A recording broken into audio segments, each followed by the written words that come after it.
आइए हम बात करते हैं भारतीय राजनीतिक प्रणाली एवं संयुक्त राज्य अमेरिका की राजनीतिक प्रणाली के बीच कुछ मूलभूत अंतर के बारे में।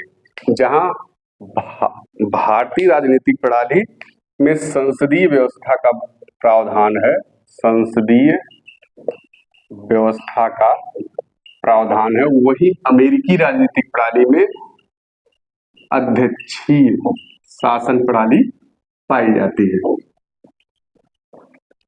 संसदीय व्यवस्था के अंतर्गत दो प्रमुख होते हैं, एक होते हैं नाम मात्र के जिसे राष्ट्रपति यानी ये संवैधानिक प्रमुख होते हैं, दूसरा वास्तविक प्रमुख प्रधानमंत्री होता है।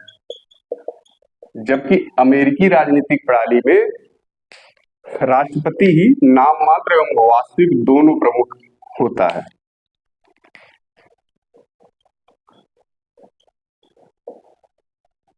अमेरिकी राष्ट्रपति को दो टोपी पहनने वाले राष्ट्रपति की भी संज्ञा दी जाती है, चूंकि वास्तविक एवं नाम मात्र दोनों की शक्तियां जो है राष्ट्रपति में ही निहित होती है। इसके साथ देखते हैं अगला जो मूलभूत अंतर है वह है कार्यकाल को लेकर। भारत में लोकसभा का कार्यकाल 5 वर्ष होता है। लोकसभा में ही बहुमत प्राप्त नेता प्रधानमंत्री व मंत्रिपरिषद का सदस्य होता है। क्योंकि भारत में प्रधानमंत्री या मंत्रिमंडल का कोई निश्चित कार्यकाल नहीं होता, यह लोकसभा का ही निश्चित कार्यकाल होता है। जबकि अमेरिका में राष्ट्रपति का निश्चित कार्यकाल होता है और वह 4 वर्ष होता है। इसी तरीके से हम देखते हैं भारत की जो मंत्रिपरिषद बनती है वह विधायिका लोकसभा और राज्यसभा के सदस्यों में से ही जो है मंत्रिपरिषद का गठन होता है। जबकि अमेरिका में मंत्रिपरिषद का जो गठन होता है वो विधायिका से स्वतंत्र होकर होता है।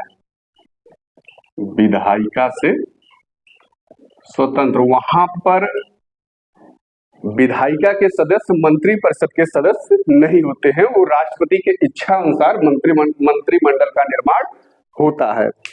इसके बाद एक और महत्वपूर्ण अंतर है कि भारत में एकल नागरिकता का प्रावधान है,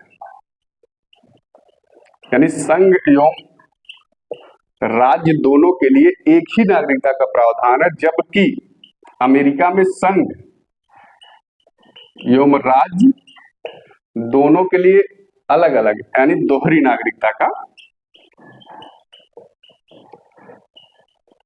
नागरिकता का प्रावधान है।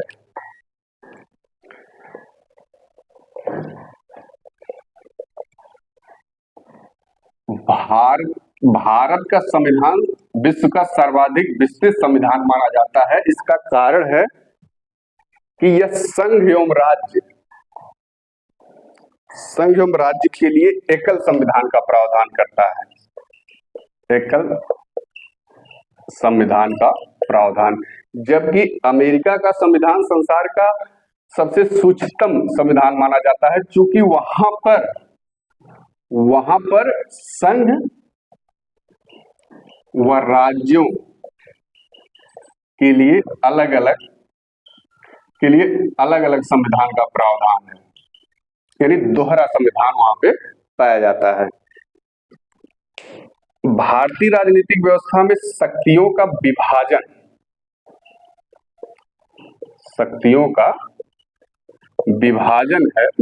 की बात की गई है। जबकि अमेरिका में शक्तियों के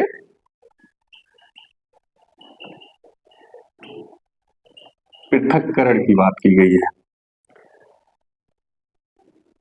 उच्च सदन, यानी भारत में जो उच्च सदन जिसको राज्यसभा कहा जाता है, वहां राज्यों का असमान प्रतिनिधित्व पाया जाता है। यानी यह भारत में जो उच्च सदन में प्रतिनिधित्व का आधार है राज्यों का, वह जनसंख्या माना गया है। जबकि अमेरिका में उच्च सदन जिसे सीनेट कहा जाता है, वो राज्यों का समान प्रतिनिधित्व करता है। जैसे वहां पे कुल टोटल 50 राज्य हैं, उसमें से 2-2 सदस्य प्रत्येक राज्य से चुने जाते हैं और वहां सीनेट के सदस्य की संख्या टोटल 100 है। इस वजह से वहां राज्यों का समान प्रतिनिधित्व पाया जाता है, जबकि भारत में राज्यों का असमान प्रतिनिधित्व उच्च सदन में पाया जाता है। और संसदीय प्रणाली की सबसे बड़ी विशेषता होती है कि यहाँ यह मंत्रिपरिषद उत्तरदायित्व होता है। मंत्रिपरिषद जो होता है यह विधायिका के प्रति उत्तरदायी होता है, जबकि अध्यक्षीय प्रणाली में उत्तरदायित्व के बजाय स्थिरता का समावेश किया गया है, यानी स्थिर कार्यकाल, स्थिरता की बात की गई। यहाँ पर उत्तरदायित्व का अभाव पाया जाता है। यह कुछ सूक्ष्म अंतर थे भारतीय एवं अमेरिकी राजनीतिक व्यवस्था प्रणाली में।